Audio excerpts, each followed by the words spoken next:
Hola y bienvenidos a otro vídeo de Aprende Anestesia. En este vídeo me gustaría revisar unas guías alemanas que han salido sobre monitorización hemodinámica. En estas guías se genera un panel de expertos, ¿vale?, que acaban llegando a 19 preguntas que responden haciendo una revisión de la bibliografía. No voy a detenerme en todas las preguntas, solo aquellas que me han parecido más interesantes.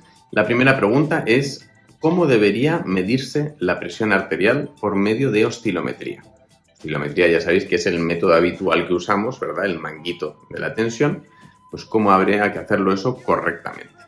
Pues aquí no hay muchas novedades, pero las vamos a repasar, ¿vale? Por un lado, el manguito debe ser del tamaño correcto al paciente. Un manguito muy grande va a infraestimar la tensión arterial y si es un manguito pequeño nos va a dar una tensión arterial más alta. El manguito, cuando lo coloquemos, aparte de ser del tamaño correcto, debe estar bien ajustado, ¿vale? Debe quedar bien ajustadito al brazo del paciente. Tampoco debe tocar el olecranon, ¿vale?, para que no toque con ningún hueso, haga que no pueda comprimir correctamente. Si es posible, siempre lo usaremos en extremidad superior y con el manguito a la altura del corazón. Es bueno que recordéis que la tensión arterial no invasiva por oscilometría en general va a infraestimar la hipotensión. Por otro lado, sobreestima la hipertensión. O sea, un paciente con la no invasiva te va a parecer que está más hipertenso todavía de lo que está. Una cosa que sí me llamó la atención es que recomiendan que los pacientes que vayan bajo anestesia general se ciclará la tensión cada 3 minutos, dado que lo habitual, lo que yo siempre he visto, es que normalmente lo ponemos a ciclar cada 5 minutos. Por otro lado, también dicen que este intervalo deberá adaptarse al contexto clínico. Yo creo que hacemos, pero quizá no lo suficiente. Casualmente, justo la semana siguiente a haberme leído estas guías, he tenido 2 pacientes que me han hecho hipotensiones importantes, ninguno tenía arteria, y he pensado, efectivamente, si yo a este paciente le hubiera puesto a ciclar cada menos tiempo, me habría percatado mucho antes de que el paciente estaba bastante hipotenso. Entonces yo creo que esto es algo que infrautilizamos. Entonces siempre que tengas un paciente, pues a lo mejor más justito, ¿verdad?, o un hipertenso en que esperas que sea un paciente que oscile mucho, pues probablemente ese paciente, en vez de simplemente hacerle el estándar cada 5 minutos, pues probablemente al inicio de tu anestesia, en la inducción anestésica, pues a lo mejor podríamos ponerle cada minuto la tensión arterial y luego, según veamos que el paciente está más o menos estable, pues a lo mejor le vas aumentando ese intervalo. Otro momento en el cual podríamos variar este intervalo es cuando un paciente de repente se te descontrola. Puede ser este hipertenso, que se te ha puesto muy hipertenso durante la cirugía o tras la inducción, etcétera, y estás ahí tratando de manejarle la tensión.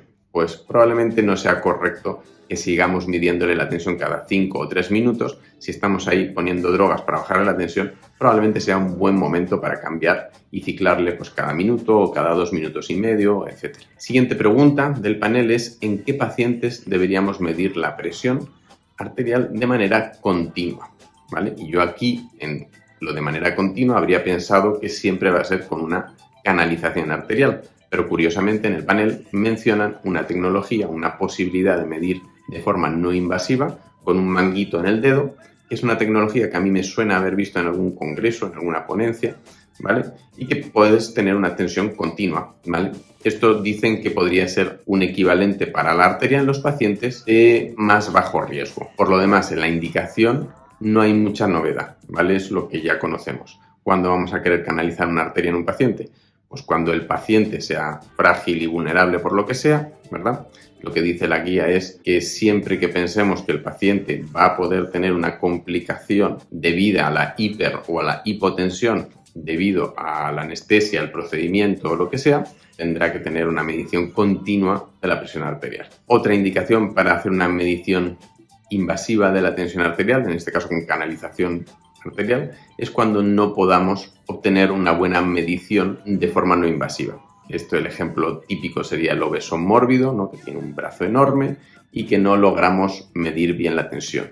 El extremo opuesto, que nosotros lo vemos mucho en pediatría, es cuando tienes un neonato, ¿verdad?, y no hay manera que del manguito le tome la tensión. Pues en ese caso, si la cirugía va a ser más o menos prolongada, le canalizaríamos una arteria. Otro caso son los pacientes en que pues a lo mejor tengan un problema cutáneo. Imaginaros un paciente con una epidermolisis bullosa de estas, ¿no?, que nosotros hemos tenido algún paciente recientemente, de este tipo, en que no puedes estar apretándole y traumatizándole la piel. Siguiente pregunta es, ¿cómo deberíamos hacer esa medición continua de la tensión arterial? Pues ya hemos dicho que en general esa presión arterial debería medirse a través de una canalización arterial, o en pacientes que estimemos de menor riesgo podríamos considerar esa tecnología del dedito. Cuando tengamos tensión arterial invasiva y no invasiva y estas difieran, si estamos seguros de que estamos midiendo bien nuestra tensión arterial invasiva, esta debe ser la que debe comandar las decisiones terapéuticas. Siguiente pregunta del panel es, ¿esta canalización arterial debe hacerse antes o después de la inducción? Pues bien, la respuesta del panel es que debe ser antes de la inducción, que sin duda es la opción más segura, ¿verdad? Si tú tienes un paciente que crees que va a tener problemas con las hipotensiones y las hipertensiones y le vas a hacer una inducción anestésica, que clásicamente se te pueden hipotensar o se te pueden hipertensar, pues sí, claro, lo razonable, lo coherente sería canalizar antes esa arteria. Aún así, me parece que es una afirmación demasiado amplia, ¿verdad?, que pueda valer para todos los escenarios tan variados que vamos a tener. Porque podrías tener un paciente perfectamente sano, ASA 1, lo que necesita una arteria porque se va a operar de una mega cirugía, porque tiene un tumor o porque tiene una malformación o lo que sea. Ese paciente, entiendo yo que perfectamente se puede canalizar la arteria dormido. Es un paciente que tiene cierta vulnerabilidad, pues porque tenga una patología cardiovascular específica o porque tenga un aneurisma de aorta o porque tenga lo que sea. Pues es verdad, ese paciente sin duda, lo suyo sería canalizarle la arteria con anestesia local antes de hacerle la anestesia general. Siguiente pregunta del panel es, ¿qué arteria debemos elegir para hacer esa medición de la presión arterial?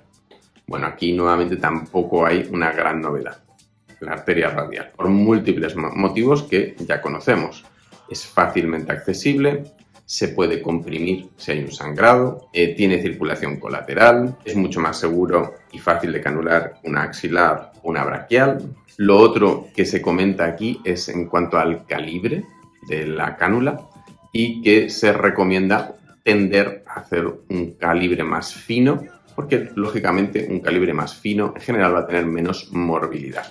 Esto es algo que yo hago habitualmente. Siempre va a ser más fácil canular una cánula pequeña en una arteria que una cánula gruesa en la misma arteria. O sea, tu éxito a la primera pasada siempre va a ser mayor con una cánula más fina. Y además, si tienes una cánula fina dentro del lumen de la arteria, pues es menos probable que se obstruya el lumen arterial, que produzcas una trombosis, etc.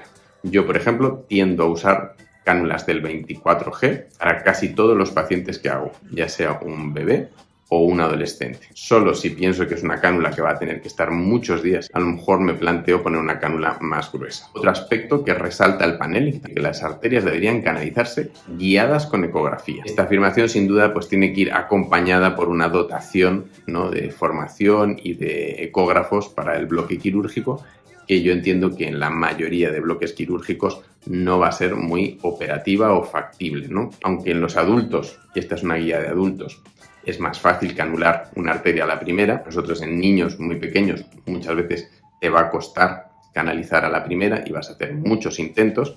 Pues lo suyo es, nuevamente, siempre tratar de hacer algo que te permita acertar en la primera pasada. Y eso en la canalización arterial va a ser el ecógrafo. Así que yo siempre que auguro canalización difícil, como en los bebés, siempre voy a tratar de empezar con el ecógrafo. Siguiente pregunta. ¿Qué fuentes de error debemos considerar cuando estamos usando una arteria para medir la presión arterial? Pues hay dos errores fundamentales, ¿vale? Por un lado tenemos los errores en relación con dónde se ha fijado el transductor, ¿no?, y cómo se ha hecho el cero, que esté hecho correctamente.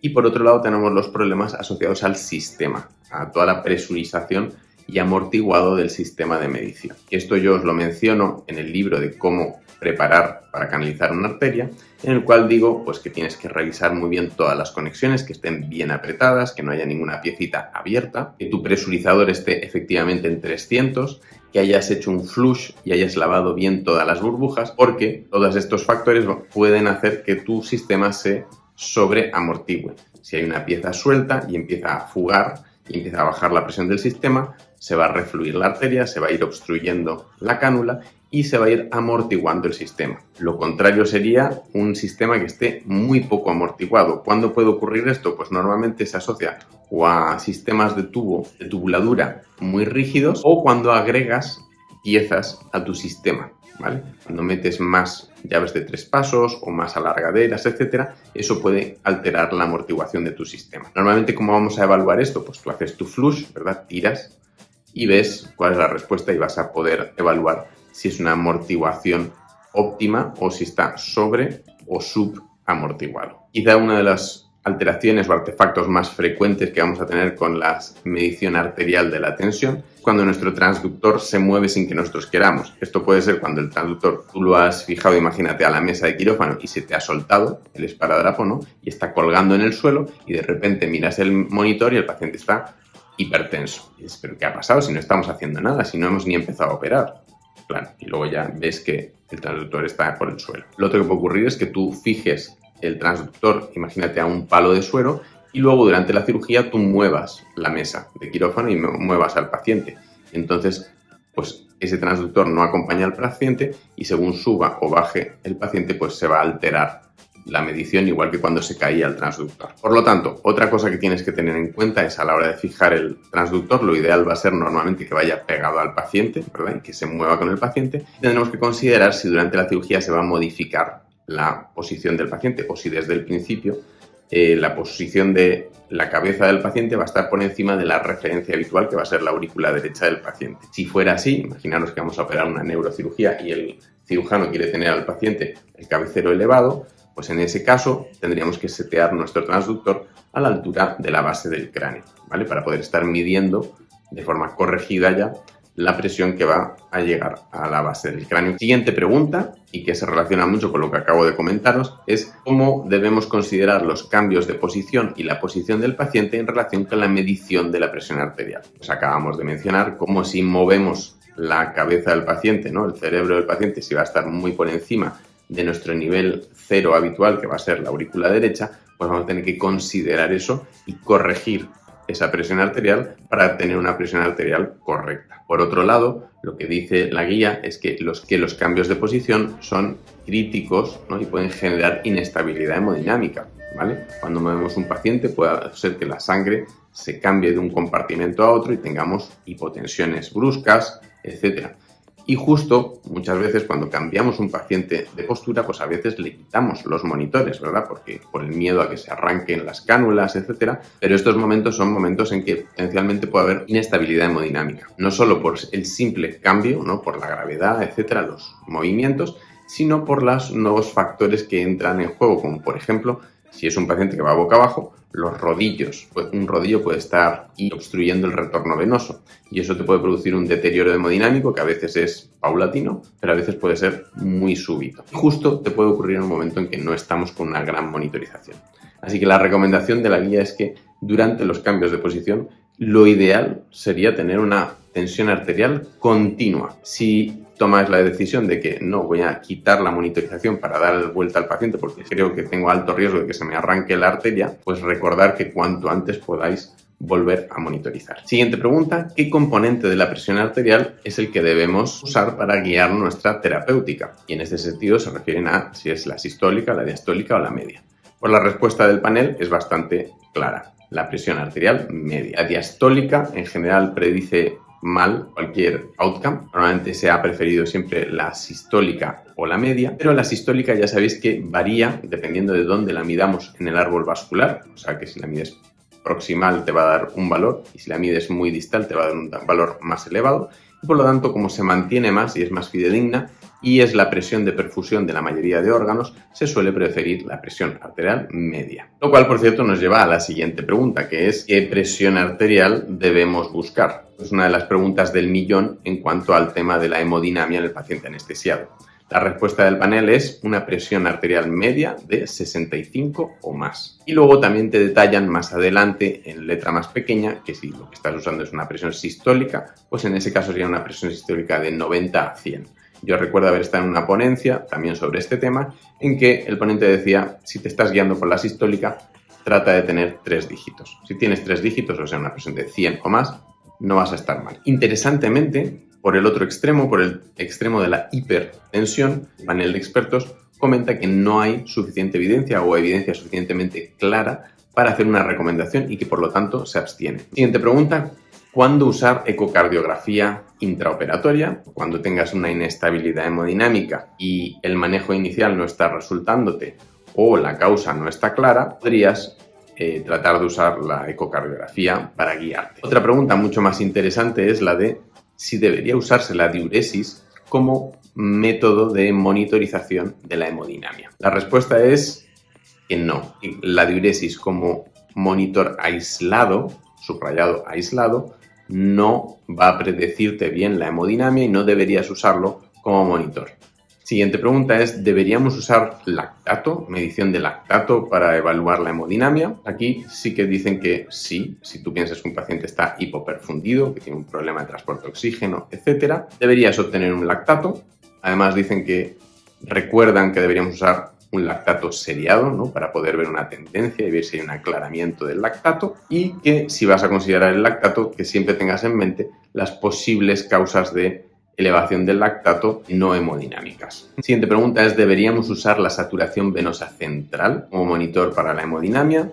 Y la respuesta es que, nuevamente, sí podrías usarlo como complemento a tu monitorización. La última pregunta tiene que ver con el NIRS y la respuesta es muy parecida a la que os he dicho con otros monitores. Sí, te puede servir para guiar la hemodinamia, pero como un complemento junto con todas las otras cosas. Que de hecho es lo que a mí me han transmitido siempre en las distintas ponencias sobre NIRS. No es un monitor que solo te sirva de mucho, pero que te ayuda a tomar decisiones cuando lo pones en el contexto del resto de monitorización. Pues ahí lo tenéis. Hemos revisado estas guías alemanas que tenían algunas novedades que me han parecido suficientemente interesantes como para verlo en un vídeo. Espero que os haya gustado el vídeo. Si os ha gustado, por favor, darle al like y suscribiros al canal para ver más vídeos como este sobre anestesia y seguridad en el quirófano.